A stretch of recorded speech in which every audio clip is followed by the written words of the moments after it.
Yes, what has prompted this talk partly is a talk a few weeks ago by a professor from Melbourne, from Deakin University, and Hisham was talking about different modes of engagement and the way the public could be involved in planning and visioning for Geelong.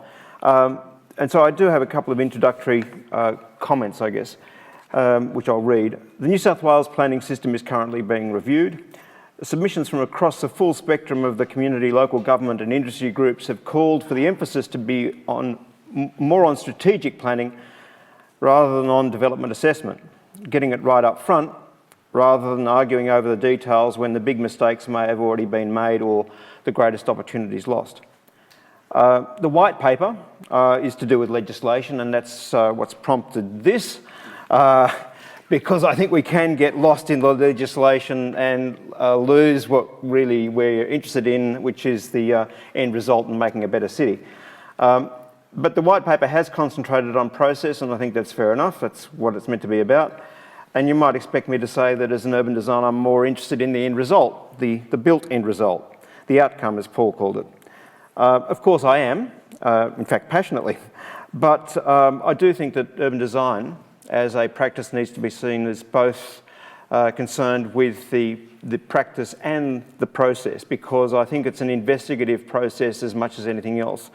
And as distinct from architects or landscape architects or designers of any sort, in fact, urban designers don't necessarily have responsibility for building the end result at all. And so I think our role is as much intermediaries. We are, if you like, channeling the aspirations of the public. So I think it's as much about defining and visualising what is possible in the city, not in an abstract sense, but directly related to a particular place and a particular group of people that will inhabit that place. So I don't see it as being abstract at all.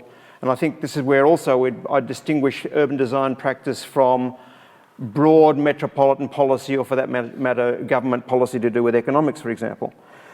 Now, in order to understand that place, though, I do think we need to understand the broader context. As urban designers, we need to understand what financial viability is about, and we need to understand the local economy and culture and so forth. And not just for the existing population, but we also need to speculate on the future population that will inhabit the place. And we need to understand the dynamics and forces of change. Why I'm saying this is simply because I think we need to be clear about what we can and can't do. I think all too often as designers we claim to be saviours of the world, and we aren't. These delusions about our supposed powers are not only not helpful, I think they can veil and conceal real problems that we can therefore avoid, and that may need to be dealt with in another way. So what am I talking about? Of course, I'm talking about major infrastructure, for example, because urban designers need a context. You know, we actually need to have something to build on top of. If there's nothing there, we can't have transit-oriented development if there's no transit. It's pretty obvious. And so we need those major infrastructure elements, and I'll come back to this, of public transport, hospitals, universities, and for that matter, airports. We need those, we need the commitment to those, because that's the backbone of the city. And without them, I think we are doomed as urban designers to just making patterns. Or worse, we're trying to pretend we're building a utopian model that doesn't ever really exist. So with those introductory words, a quick tour through town planning, why not? So, here we are here, sorry. So, let's talk about utopia. Before there was a profession of planning, we had the idea of a living, working balance that you can see here, Robert Owen. And what have you also got here? Well, you've got this image of work and also living conditions that are pretty good. And here's Manchester in New Hampshire, and it's the mill yard, 1838. And in today's terms, we've got more jobs closer to home. We've got access to a skilled workforce. I mean, things haven't actually moved on all that far. I mean, it's the same sort of language. And in fact, I think it's worth reflecting very briefly on our new federal government. Last week I was at a conference and someone who was partly involved in the formulation of the Urban Design Protocol for Australia, which is meant to be our national framework, said, better wake up, the built environment, urban design, planning, livability is not in the vocabulary of the new government. They're interested in productivity, access to skilled labour forces, efficiency and competitiveness. Okay, right. So let's just get that straight. So let's then think about how we recast our practice. But here it is. Here's access to a skilled workforce. And then, of course, we've got the reiterations of Tony Garnier, City Industrielle in 1917, separating industry from residential, clear expressions of zoning where we start to think of the city as being segregated into these separate parts. And we also have a tendency to try to analyse the existing situation, turn it into a conceptual model, and then reimpose it on what exists. So here you have Walter Kristalla, who came up with the idea of central place theory, which is to do with the size of various towns and so forth, and the relationship between villages and larger towns. Actually, look at the date, 1941, imposing and reinterpreting the whole of Poland under that conceptualisation. Now, there's a couple of points here. This has got a resilience and has a seduction in the formulation of these hexagonal patterns, which has, if you like, an aesthetic dimension which we find convincing, but the intent is to somehow reconceptualise the world in terms of a model. And if the world does not fit into the model, just like economists, well, we better change the world. So that's essentially the underlying intent here, because it's gone from a descriptive process to a normative process. So there's two things happening here. One is this utopian trend to make things better and to make things better for living and so on. But the other one is to have these models which, as planners and as physical and spatial planners in particular, we've attempted to impose on our cities.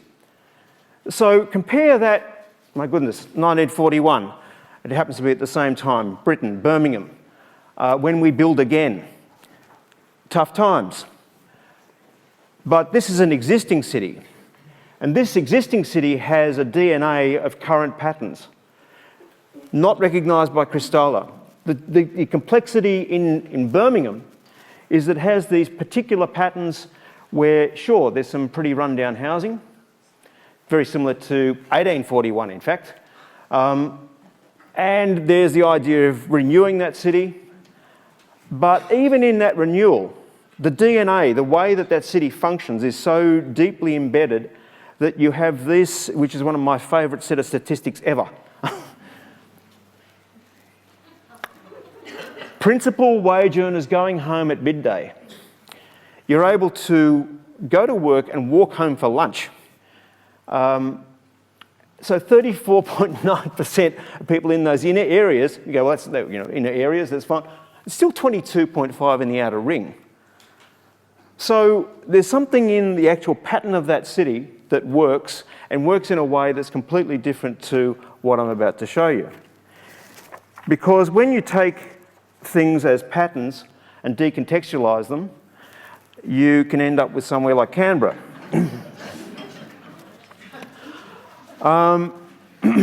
Because what is Canberra about? Canberra, to give it its due, let's remember that Canberra is being nominated for World Heritage listing as a model of planning, because it's got a bit of all of it, in fact. It's like a textbook or a museum of planning to a certain extent, but only within a very limited period. And that limited period was absolutely formed by the motor car, obviously. But in terms of the structure, what have we got? We've got Kristalla again. So what you have in terms of Canberra is this absolute perfect model. The scales change because it's actually designed for the car.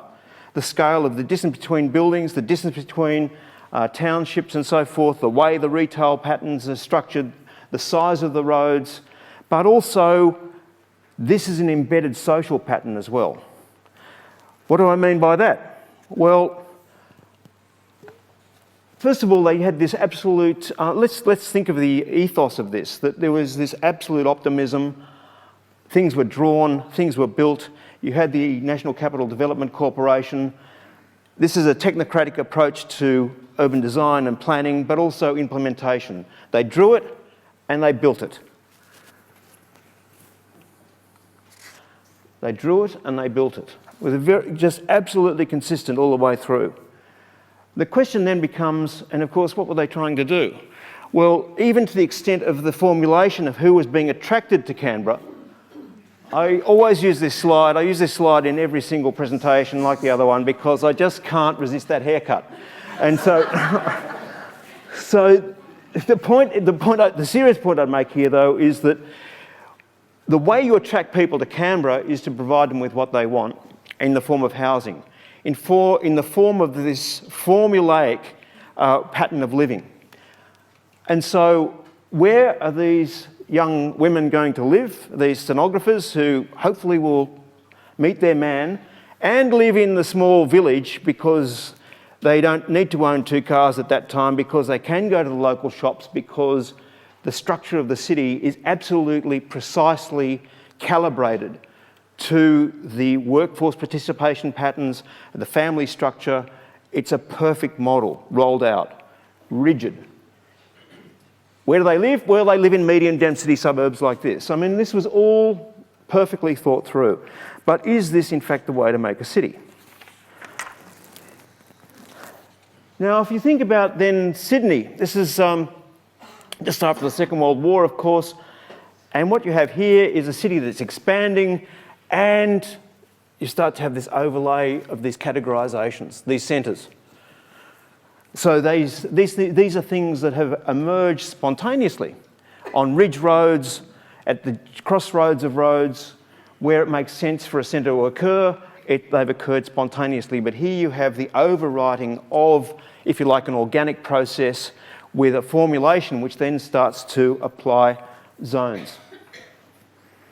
And to get to those different zones, so this is then interpreted down in a finer detail to the City of Sydney planning scheme, for example, 1958, which shows these zones, which are a little bit bled out in this slide, but also then the roads that get you to them. And there it is in greater detail. The whole of Ultimo Pyrmont, industrial. Retail, business, near the twain shall meet. It's ringed by open space, but this is this same model of zoning that's being applied. And that has a persistence right through until very recently. It has a persistence in the Sydney Region Outline Plan, for example, and you can see then some of these centres starting to emerge. But there's a different conception of the city here, where we have zoning, we have centres, and we have network. Yes, it's a little bit more complicated than that, but not a lot more. And this is some fantastic analysis by Lachlan Abercrombie from UNSW. And what he was looking at here was the way that these centres actually changed. Because the original intention of a centre was to take congestion out of the city. But then others emerged and others appeared, and then it became about self-containment, and then it became about places where people were going to meet, and they disappeared and appeared in terms of the planning documents. There was also the planning for this green ring that you saw before, which has disappeared because it didn't really anticipate the rapid expansion of the car, of course, that came in. So this is the pink area is what wasn't planned for. And then we get to 2005, and I'm going to plead guilty. This is part of the metropolitan planning process.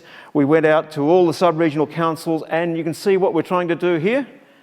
We're trying to map the city in exactly the same way as Kristalla was doing in Poland in 1941. Guilty. Right, so the point I'm making is that what is this? This is actually a utopian ideal, there's no question. You know, this is with the best of intentions. Yes, that people are going to live and patronise these local shops, and we wouldn't believe that those things are going to die. Why? Because we're in the midst of new urbanist ideology, if you like, which is the idea of community being locally based and so forth. Now, this is how serious it got. This is the planning in 2005 John's in the audience. John's always able to correct me. 2004, John? Yeah. 2004, and of course this is being revised, but what do you see here? You see these small centres. Now those things are actually pretty meaningless because they cannot actually be supported if you've got a car-based system. Now to prove that, it's pretty easy. So this is Utopia in the far west. I'm talking about Western Australia. This is the epicentre of new urbanism in Australia. And what you have here is transit, and here's some transit-oriented development. Now, that's essentially what was meant to happen in the southwest sector, except we don't really have any transit yet. This is the built form. So we want the higher density, but everyone wants a detached house. So what happens? The backyard disappears. We want active frontage, and so that's the condition in the back lane. I'd hazard a guess that it probably gets up to about 60 degrees centigrade there in the middle of summer. Now, does it work? Well, not really. The reason it doesn't work is that the overall structure of the city doesn't support it. I'll say this again because this is why the major infrastructure that I mentioned at the very beginning, where the railways go, where the major roads go, where we make the investment in hospitals, that's what you need. So here's the new urbanist transit-oriented development, and here's this big thing down the road, which is basically meaning that these people are totally car dependent to get to this anyway, or they're driving anyway. So what is this? This is a utopian ideal overlaid onto the city. So back to Canberra. What happens when you have this structured city like this? The legacy of car-based planning and institutional arrangements, which were perfected for the delivery of suburbia. And you have institutional arrangements where there's roads, the roads are a certain width, the roads are there because of the structure of the city, and so you have roads that are 72 metres wide. They're 72 metres wide because they're supposedly waiting for light rail. But at the same time, you can see these little houses here that are actually missing out on backyards. This is at Flemington Road. Higher density housing to support the yet to be built transit.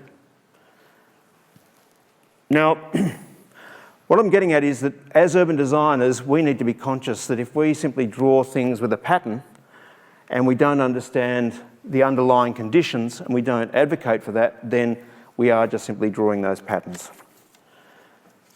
So if I was to say to you, I don't know about you, to say something like that to me rankles. And yet, if we look at Sydney, so what I want to do now is just look at Sydney. Because to me, I find that pretty confronting, but it's hard to deny it. Because when you look at this map, if we talk about evidence-based planning, the evidence is all in front of us, actually. There's a whole lot of good stuff happening over here, and not much happening over here. There's a whole lot of gold over in the east, and not much happening over here in the west. And so, how do we counter that? Or how do we actually see it? I mean, it doesn't matter how you map this. This is the census map of where higher income households are, where the concentration of unemployed people are. Great mapping and analysis by the City Futures group over at New South Wales Uni. What's this showing? Average sale prices of housing. But this is the one that's actually most telling, I think. The percentage change in median house income. This is about the embedded disadvantage. This is about disadvantage actually increasing over time.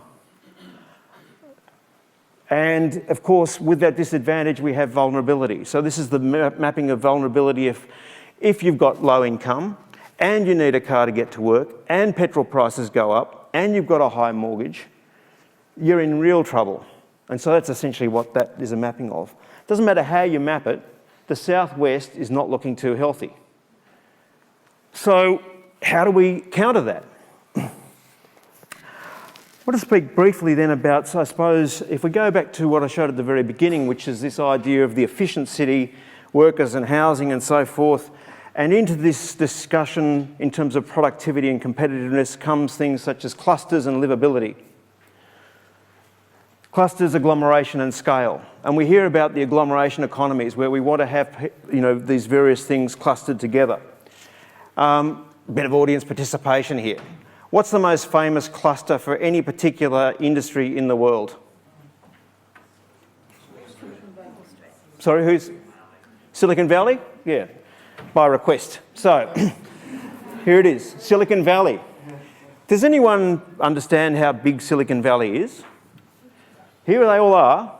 You can pick them all out. This is where it's all happening. A supposed cluster. That's how big it is. Right? So the thing is that when we talk about an ICT cluster and we talk about UTS, Piermont and Ultimo, there's a little red dot there somewhere. And yet we say we want to have this aggregated, clustered development concentrating on the CBD, continually feeding the CBD. That's the continuing discourse that we have in the future of the city primarily from the business groups. And I'm not having a go at the business groups. I mean, that's what they've got to do. Of course you'd build Barangaroo if someone allowed you to. No question. What we have to think about is, well, is that the best thing to be doing? Or should we be directing our efforts westward? And so, Gary Glazebrook's in the audience here. So Gary's far more rigorous when it comes to transport planning than I am, and so we'll just treat this as a thought experiment. He's already poo-pooed this years ago, but I want you to think of it as a thought experiment.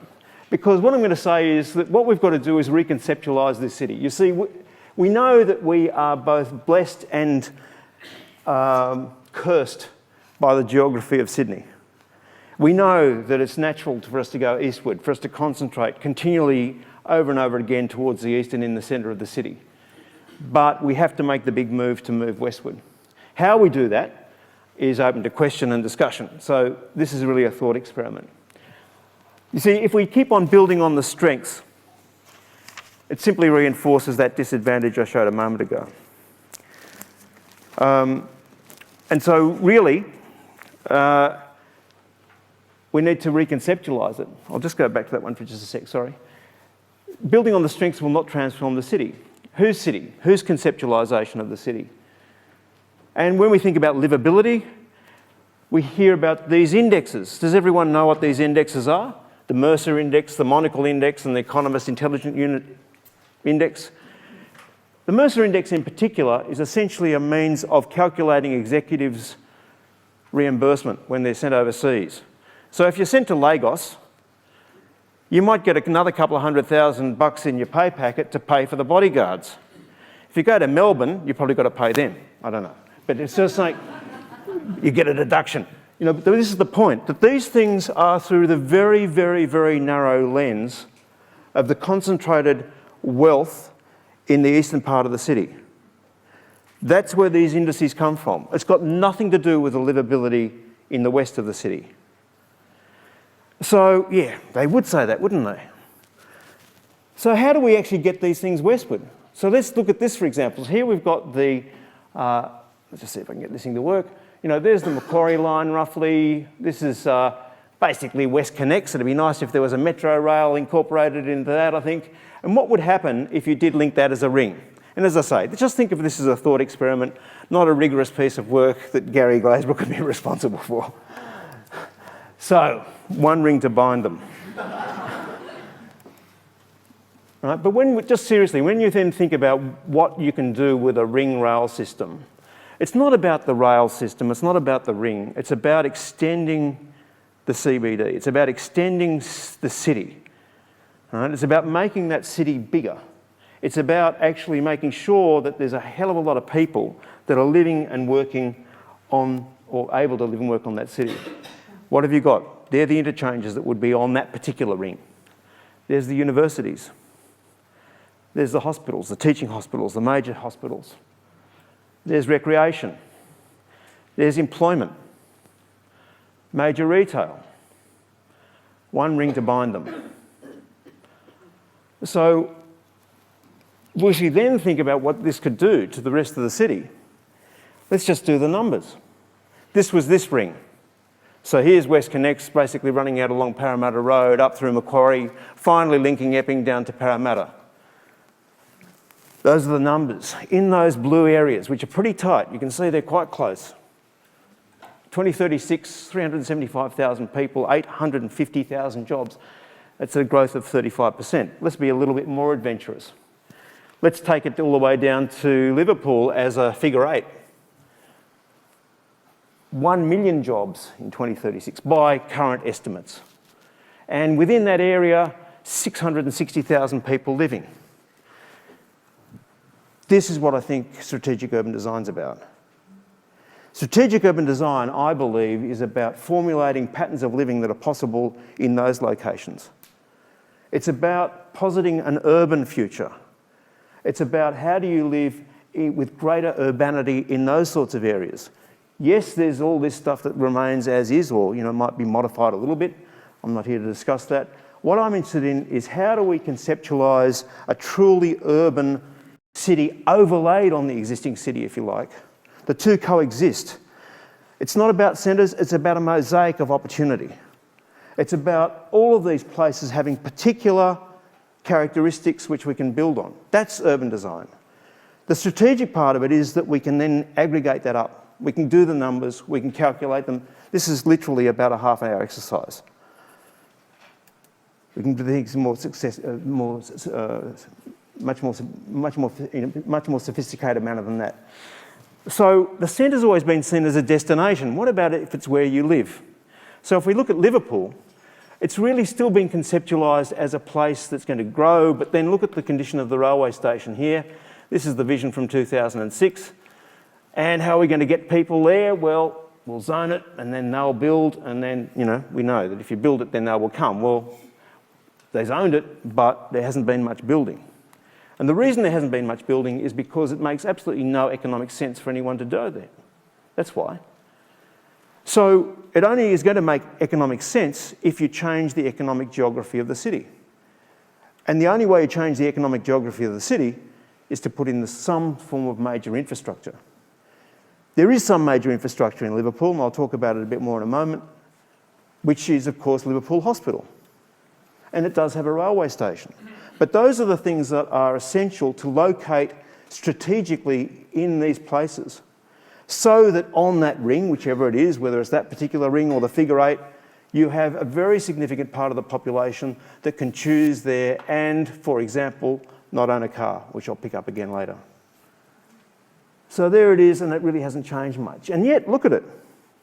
There's Chipping Norton Lakes just up here. Beautiful, wonderful river coming through here. Fantastic parks, but the economics is just simply not there for it to happen. Well, it was here one day, it was here last week, the announcement, and it seems to have disappeared again, but there was an announcement that this was the very first thing the federal government was going to do, which would of course be the 10th city shaper. And if that happened, then we would have a new rationale for Liverpool. So strategic urban design, I think, is about positing these scenarios for different places in context. In other words, it's about putting forward an urban proposition about what's the possible pattern of living in this place. What are the trade-offs that you would make? What do we want and what is possible? I'll go back to Canberra. Because, look, I know I'm having a bit of a go at Canberra, but all is not lost. There's actually intensification going on from the city to the lake, for example. Hill Thalys is working on that at the moment. There is this idea of intensification, and a project we looked at was the development of East Lake, which is basically in this area here. This is the strategic location, Canberra International Airport, 3.3 kilometres to the capital and so forth, and significantly 5.7 kilometres by bike path to the city. So that's the strategic context. What do you do with it? Well, what we looked at was just this area here, which you can see. This is Kingston Foreshore, if anyone knows it. Oops, sorry. Kingston Foreshore just here. And this is the context for this area. Here's Canberra Railway Station, which we're keeping.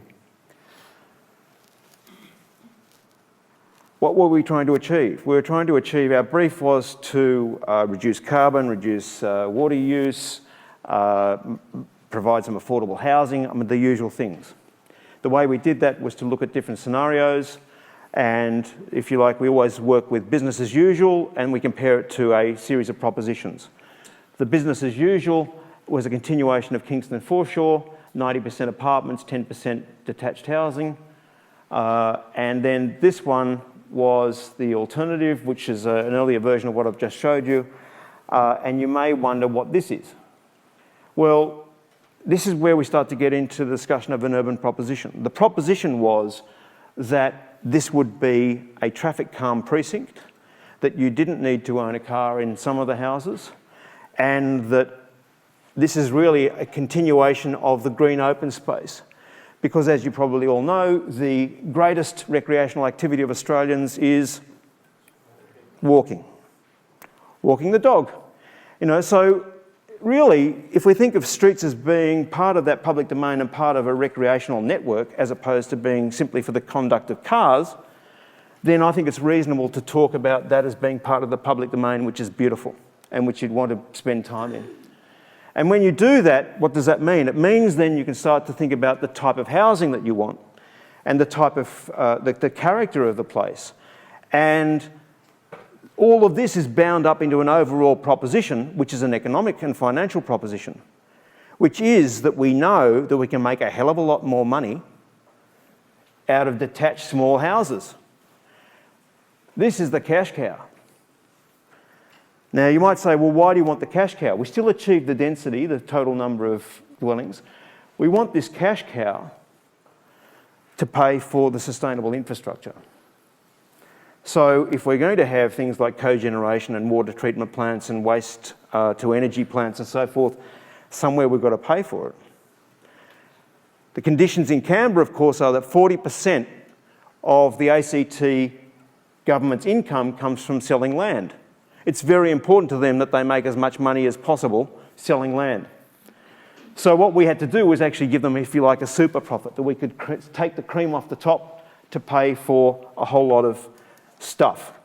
So here's business as usual. We don't have to go into the detail of this. This is the stuff. You know, not cheap, but what we can do is actually wrap it into the same return to government, basically saying if that was acceptable with that particular mix, can we now finance this, which then achieves these various performances. All of that is only possible because it's bundling up, if you like, this idea of an urban proposition. What is the way that you can live in this particular place that's not possible in other parts of Canberra? It is possible there because of its particular location and access to the city centre. And it is possible to then talk about different forms of streets and houses and so forth. And so there's that proportion again. And these are the sorts of images that we showed the people in Canberra to say, look, this is what we're talking about. And, you know, yes, some are from Sydney, but some are also from Canberra. And so when you then reconceptualise this as being this cash cow to pay for all this infrastructure, people started to get it. So basically, Canberrans who didn't like some of the housing forms we were suggesting said, well, you know, you can see that the way this is going to work. And part of the essence of that is understanding the finances. That's why I say that as an urban designer, it's not a matter of just drawing patterns. It's about understanding the way stuff is delivered. Now, I'm not saying these are the most beautiful pieces of architecture in the world, but that's not the point.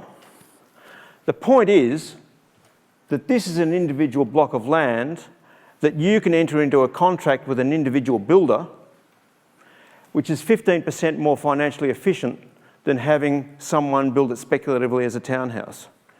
And that all goes down to just the way we've organised our society, which is the particular financial, legal systems that also produce urban form. If we understand those, that's what we've got to work within. That's our constraints, if you like. And when you do that, there's another aspect to this as well, which is that you no longer have whole precincts which are coming from the mind of a single developer or a single architect. You have this, which of course is Selwyn Street, which is where some of those images come from. where you then have the evolution of a place where there can be change, where you don't have to go to the body corporate and actually apply to change the colour of your curtains. So that's also part of the proposition about how you live in a place in the city. Surely there can be a mix of this individuality and also apartments, as opposed to, I think what's emerging in all of our intensification areas around railway stations in Sydney is exactly that. Very large single developments which are essentially body corporates. In other words, living under another tier of government to all intents and purposes. So yes, there's got to be a balance of both, but I think by extending the ring, to go back to the ring, you're also extending the amount of land where you can have these, you can ease up in terms of the densities in some areas. We may in fact be better off doing higher buildings mixed up with this sort of quality of place, which simply, I say quality, the quality is that it can actually change. And it also encourages things like this, the misappropriation of public domain. When I showed this photograph to people in Canberra, they said, oh, that's very nice, but we'd have to have a lease for the people to actually lease the 500 millimetres of the public domain to put their pot plant on, and then it'll be fine. So I think the point here is that really what we want is a major structure in the city and then allow people, developers for that matter, to just get on with it. You know, because that's actually what a city is. So this is, again, I'm making a distinction here between urban design, where we're being extremely prescriptive about what we want on every single block of land and locking it in, and what I think a city is about, which is, yes, you want that to control some things, but you also want to leave something for there to be change and personalisation, and because I think that's where the authenticity comes from. And this is just showing how you can have that diversity of housing, all achieving, you know, well, different. This is Newtown. Newtown always comes out the winner in terms of density, but within that same sort of pattern. Those patterns are possible within Canberra. So inhabiting the ring, how would these patterns be different, and where would we find the evidence? This is some analysis we did earlier in the year for a mayor's forum. And what it showed was, we don't need to really dwell on this too much, but it's just bear in mind that it's just the central areas of, say, Parramatta, Blacktown and Liverpool, just the central area of Liverpool. And what you start to see are, these are the centres. I mean, it's not that surprising, I don't suppose, but you know, you're suddenly getting up to, in the case of Bondi Junction, you know, that's about 28% of households living round Bondi Junction do not own a car at all. When you look at Liverpool at 22%, I would suggest that's slightly surprising. What does it indicate? Well, what it indicates is what this also indicates. This is the proportion of people that walk to work. And sure, you know, we've got the golden children of Sydney over here, you know, there's no surprises there, but here's Liverpool. It's around about 17%. 17% of people living in the centre of Liverpool walk to work. Now, what's that about? I suggest what it's about is that it's a completely different way of living in the city. Because those people, there's about 4,500, 5,000 employees in Liverpool Hospital. 50% of those people live within 10 kilometres, 25% live within 5 kilometres. This is the employment for the whole of the Liverpool Centre, of course, but this basically means that there's people essentially spending their 90% of their life in the Liverpool Centre itself. Recreating, going to restaurants, going to schools, the whole thing. It's not a central business district. It's also a central social district. And that's what I mean by urbanity, because I don't think we've caught up with it. Because we're still requiring, in many of these places, 1 or 2 car spaces, which makes the housing more unaffordable, or less affordable. And so we're not really capturing just exactly how people would choose to live in these places. So if you look at Liverpool, here's the hospital. Here's a possible medical precinct here. Here's Westfields. Possible big commercial area down here. Here's the railway station and so forth. And so when you draw that ring, it also starts to suggest that we need to think about how we govern that place. But let's look over here again. This is Selwyn Street. That's the example in the city of Sydney I showed with the black and white photograph a moment ago, the cute streetscapes and so forth. That's a very different urban form, as you'll see in a moment. When you look at that, it's walk to work, or walked to work.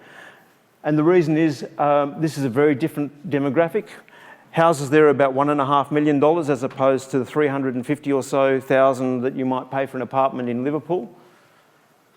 And so the point here is that even in that sort of location, and here's the mix, so this is the medium density, which is essentially row houses. That's why. People have made the decision to forgo the car to live in that condition in a well-located place.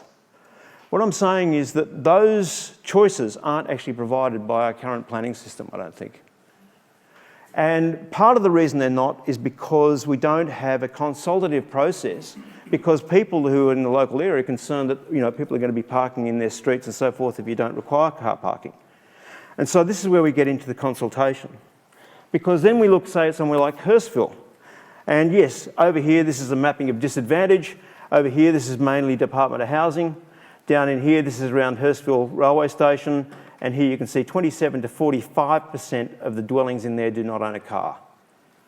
So people are locating themselves strategically in the city because there's the opportunity to do so, because there's public transport. So, but then why on earth would we be requiring that there's car parking in those dwellings? And it's not, as I say, it's starting to take off. So we need to recalibrate these things, because the evidence is actually there that people are capable of making those choices if there's sufficient reason for them to locate in these places. The other evidence, of course, is when something's viable, when a pattern becomes realistic for people to live, that's a pretty dramatic increase there. So what you can see there is the increase in go-get.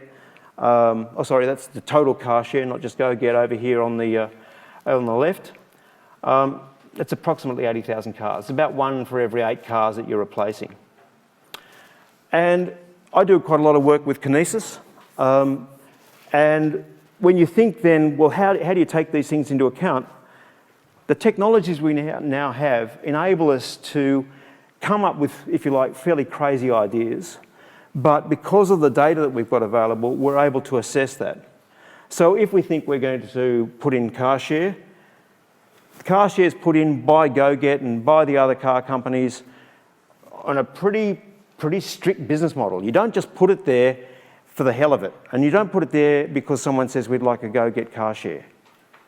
You put it there because it's going to actually be economically and financially viable. So the way you do that is to look at what are the conditions there. You look at where the public transport is, you look at the density, you look at the access to these various employment opportunities, and whether it's possible for people to live in that place with just a GoGet car share. So all of those things can be assessed. We can actually look at the distance to the regional centre, we can look at the number of jobs, all of this can be loaded up in our data sets, and we can then assess, essentially, whether there's going to be a take-up of car share or not. And you'll see here also that it's got the existing car parking rates, it's got rates that you can then apply in terms of policy, it's got whether you've got controls in your off-street parking controls. All of those things have a very, very significant impact. So what are we doing here? We're formulating a proposition, but we're not just dreaming about formulating a proposition, we can actually test that proposition to see if it stacks up against real data and against real models and understanding of the way the city works. And we can then start to estimate, changes in travel behaviour and so forth according to where the place is in the city. In other words, we've gone pretty quickly, I think you'd agree, from a photograph of an attractive street to understanding the strategic implications of that. To be able to communicate with infrastructure providers, to be able to communicate with the Roads and Maritime Service in numbers. Not just sort of airy-fairy, images. So this, and I'll come back to this, this is why I'm quite excited about the prospect of the white paper. because I think the forms of engagement that we can now have are going to be really quite different, because we can have qualitative engagement with discussing with the community and interested people in the public, and we can be matching that at the same time with number crunching. And then, of course, there's the possibility of a crossover, because I actually think that the public's interested in the numbers. They're interested in understanding how the city works. I won't go through this in any more detail. But what you can see here, I will for just for a moment, because I'll come back to it. When you think about this proposition, what are you actually trying to do? You're trying to create a condition that allows people to live cost-effectively in a particular location in the city. We're trying to actually provide that opportunity to all those people in the southwest, but in other places as well, who are doing it tough. We're asking them to make choices, as you saw they did in Hurstville. And this is what enables them to make that choice. It's the approved affordability that comes from that locational advantage. And all we're really doing is matching up the advantage of living in that location with the policy settings in terms of the planning. And then saying, we can provide you with a place that will allow you to have a full life, but you're not going to own a car. But you'll have access to go-get and public transport and alternatives. Or, in the case of Liverpool, you'll be able to walk to work. Those choices aren't actually consciously being provided in the planning system at the moment. And they're not being provided because I don't think we've engaged with communities about what those possibilities are. And it goes to governance, because also it anticipates then how you manage an entire area. This is Crow's Nest. Crow's Nest has a cute row of shops, 120 restaurants, where all the deals were made in the 1980s for films and so forth. That's why there's 120 restaurants in Crow's Nest. And the reason it's got that fine grain preserved is because Council, Ted Mack, a visionary mayor, stepped in and actually put in structured car parking to allow that grain to continue. So government stepping in. When you look at Liverpool, just think there's actually car parking, which are these grey areas here, public, private and so forth. You want to actually put in those things and optimise their use. This place should be managed as a complete precinct. Again, the technology is there for us to be able to understand how you would give indications of how many parking spaces are available, irrespective of whether it's Westfields or the public car parks or anywhere else. So those sort of technologies are available. What we don't have is the idea of the governance of these places. So the idealised process, a work in progress, I should stress. I think there's a number of practices emerging. Voices of the people, the vox pop. I think that's extremely important, because there's a directness when you hear from someone who's different to you what they think about a particular area. From that comes the values and intelligence, the understanding of that place. And we need to capture that. Then if we think about particular precincts, it's to do with the specifics and the particular people that live there. I don't believe that you can have a meaningful conversation at a sub-regional level with a community about what should happen. I think what you can do is have that at a much more local level and then aggregate it up through the sort of technologies and the number crunching I'm talking about, which we've got. Through that, I think we can talk about an engagement with the broader public again, because you've not only heard what people have got to say in a fairly general way, you've also heard about the particular issues in particular places that people can relate to as well, and visions for those particular places. That's where the engagement comes from. From that, then we might start to talk about directions. From that, we might start to talk about the scenarios I'm talking about, which is fully formulated, wild scenarios, taking them to the extreme. The end result might be somewhere in here, but it's basically pulling them apart. Is it all about nature? Is it all about innovation? Is it all about education? What's it about? That's a deliberative process. It's a deliberative process. There's a number of models. There's a number of models, you might have heard of deliberative democracy and deliberative decision-making and so forth, where there's a trust put back into people where they actually act as a, if you like, a commission of inquiry, where they are given good evidence, where they can call the experts, where they can question all this and formulate something that they can then hand back to government. But then that results in a new form of governance around a particular place. Whether it's the business chamber or whatever, I'd see it more broadly than that. And then the corporate structure that goes into council, because actually you need to line up your corporate structure in council to deliver those things, just as the City of Sydney did after we did the Sydney 2030 plan. Everyone in the City of Sydney, as far as I know, sort of has an idea of what they're actually trying to achieve and where they fit into the whole thing. And then, of course, then monitoring so that you can then adjust your settings. This is a beginning to end. So what I thought I'd do is just show you some examples of that. Tim Williams is in the audience tonight. Tim is a legend, I mean, almost purely of his own motivation, really set up Super Sydney, which was exactly this capturing of the spirit of Sydney at that snapshot in time last year.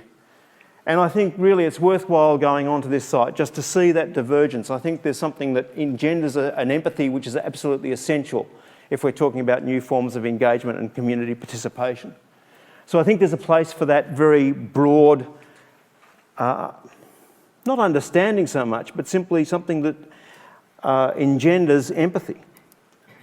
And then more focused work that Tim also did with Complement Urbain in Penrith, and I just love this quote.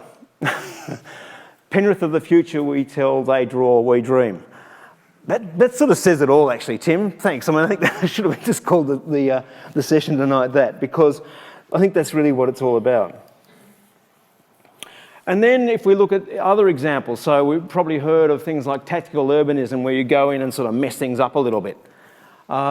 This is part of the design parramatta process. The LOTS proposal for a lane. It was proposing that a back lane, which you'll see in a moment, was transformed into a theatre. So there it is. I think the lot became experts in garbage management and parking infringements. There it is in all its glory. And here it is right down to the detail. Now, the reason I'm showing this is because these apparently disparate and divergent practices, I think, can be wrapped into this different conception of engagement. Because the fact that the lot went out and spoke to every single one of those shop owners and then came up with a proposal for that lane, which then drew in participants from outside that lane and much more broadly, is exactly the sort of visioning and imagination that I'm talking about. Because those, not the building blocks, it's not that mechanical. It's about drawing people into the imagination of what the place could be. And so it is qualitative, but it's not tangential, let's say. It's absolutely heading towards what we need to be doing. So within that, the reason we can say that is when you look then at the design parramatta process itself, that wasn't an isolated project. It was actually part of a whole series of ideas that were developed. The whole process was set up by Katie Westlake, who also happens to be in the audience tonight, which was really saying, look, let's think about the future of Parramatta. And so these proposals all stitched together in a very rich, sometimes not matching up perfectly, even better, because it was about reimagining the place. And those sorts of processes, I think, are new forms of engagement that we haven't really experienced before. And then when you look back at Parramatta, and you think what Parramatta Council did back in 1961 when they bought up the middle of these blocks to put in the car parks, there was a recognition that there was a role for government, as there was in Crow's Nest, to be a participant in the centre. The centre, or the place, was conceived as something that was actually, that needed to be managed as a whole. And then if we come back now, so this is some work by Mike Harris, who from last year's studio, those places, he was suggesting shouldn't perhaps be redeveloped, which is, I think, the current thinking by council, but could perhaps be a sequence of beautiful places that work through as a second city, if you like, through the existing city. Now, I'm not saying this is right or wrong, is better or worse, but it's the sort of imagination and imagining, I think, that people can become engaged with. And what we're also able to do is understand the implications of this. And this is Dan Sharp's take on the same sort of strategy, which is this mid-block series of open spaces, not concealed, not part of the street network, but if Parramatta is going to grow over time, so perhaps something that's necessary. So there's Parramatta at the moment. There's Parramatta as it could possibly be developed under current thinking. This is what I suppose the urban design students were suggesting, and to compensate for what's lost there, they were suggesting that. And if you're all concerned about what that's replacing, don't be. Because the point I'm making here is Parramatta's been engaged, and correct me if I'm wrong here, Katie, but Parramatta's been engaged in a strategic process for quite a while, thinking about the future of the city.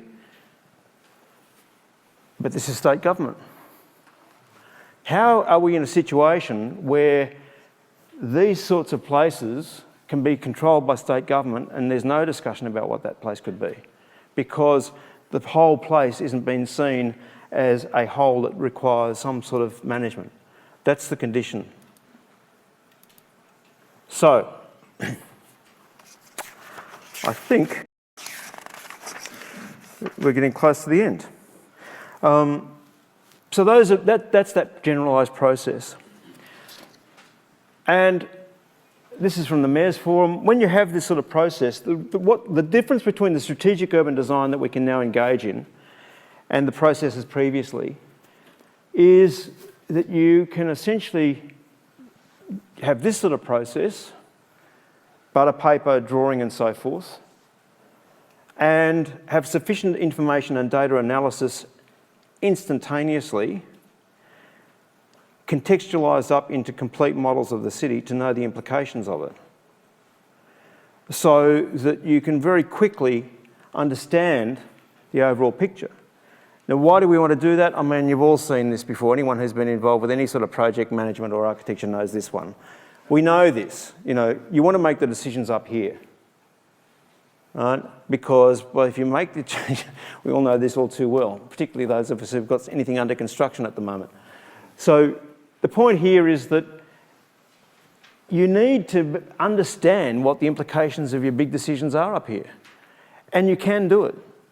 It's actually, we are able to do that now with the technology and data and analysis that we can have. It's that combination of all of this engagement and the soft stuff and the pencils and the yellow trace and all the rest of it. And over here, we can number crunch that almost in real time. I'm looking at Dave Holden from Kinesis here because he's been in that position. And so it's fair enough to say that, isn't it, Dave? So the city of Perth, for example, it means that you can build models of the entire city. And so you can understand what the implications of doing something over here are. You can understand what the overall performance for the entire city is. You can understand what the implications are of putting in cogeneration plants in one sector, the size of substations, whether it's water infrastructure, whether it's stormwater infrastructure. You can understand this stuff from butter paper, essentially. So, I haven't talked about sustainability, and these are the last couple of slides, I assure you. The reason I haven't is because that's about the only things we can affect. What did I say at the beginning? You know, let's not pretend we're going to save the world with this stuff. So if we look at this, here's electricity, gas and firewood, other households. So it's basically the total carbon dioxide. Food and all other goods, really, I don't think we've got much control over. And then within this, how much can we ramp that down? You know, that's the question. Well, I'd suggest that the extent to which we can pull down the CO2 intensity of electricity and gas and so forth is to do with how much we can afford to pay. This is where we come back to this. Because we don't take advantage of the locational advantage within the city. This gap, which is essentially those people who have chosen to live in Hurstville without a car, they're saving a fair bit of money, not so much on this, not so much on the energy and variable costs, on their transport costs. So transport and the way we structure the city and the choices we give to people essentially releases our capacity to pay for that more sustainable infrastructure. And so even though transport's a small part of the CO2 issue, it's a major part of the affordability issue. And the corollary, of course, is even though energy and water and services are a small part of the affordability issue, they're the major part of the CO2 issue. So the point I'm making is that you need to see this bundled up. So when we conceive of sustainability in the city, you've got to see the thing as a complete proposition, because it's the way the entire system works, the way that the whole life works in a particular location that we're trying to design. And you can see it there. There's the major gains to be made. There we are, in here. And there's the relative costs. They're actually quite small compared to the rest. Lastly, the last two slides, because I think that it's important just to reflect a little bit on big data. Web 2 is a con. What do I mean by that? Web 2 was meant to be revolutionary in the sense that we were now, it wasn't just about absorbing information, we were also contributing information. Well, we sure are. It's called big data, right? And that big data is going off and it's going to banks, as we all know, and it's suddenly hitting the press quite strongly, as you probably noticed. It was in today's paper. Coles going into banking so they know not only where you live, but also what you spend and what you spend it on and all the rest of it. So that you know it's a big brother and there's privacy issues and all the rest of it. Okay. But that's what's happening. I mean, that's what's happening. It's actually a vacuum cleaner for data. So Web 2, instead of it being this interaction where we're uploading photos and so forth and it's fantastic fun and all the rest of it, I mean, at the same time, it's being uploaded to actually not target you in this way, which is why I'm showing you this slide. This is essentially Mosaic USA. Mosaic USA is a group that characterises populations, right? Sub-markets. The discretionary spend. It's exactly the way that all housing developers have thought about, you know, empty nesters and so forth. That terminology is a little bit more sophisticated in this, but essentially it's when you had rough data. With big data, what you can be doing is targeting individuals essentially. Why I'm showing this is because I think we can turn this around. Because we can also use that data to understand how the entire city is working, and we can then start to think about not controlling the activity, but controlling the impacts. In other words, we can open up the way that we think about planning by thinking about, look, it's okay to have mixed use. It's okay to have 3, 4, 5 kitchens in the one house. It's okay because we can actually assess the impacts. So we can turn big data around, and that's the way it is. There's the sophisticated mapping. Basically, that's the entire United States population in terms of its consumption patterns, income, aspirations, where they live, you know, whether they own 3 or 4 guns, I don't know. I mean, but that's essentially what that is. So we can turn this around. This conceptualization and the way that it's been working is pre-big data. Big data is going to be targeting someone in there. So my point is that we can turn that around. We can actually see these systems as a way of empowering our discussions and taking our quality of discussions about the way we want to live and engaging with people quantitatively at the same time and essentially completely rethinking the planning system. And I feel quite optimistic that the visioning part, the imagining part, based on good analysis, is exactly what strategic urban design is about. Understanding all these things in terms of financials and architecture and the way infrastructure works, but most importantly, being able to engage with people to visualise a better future. And I'll leave it at that.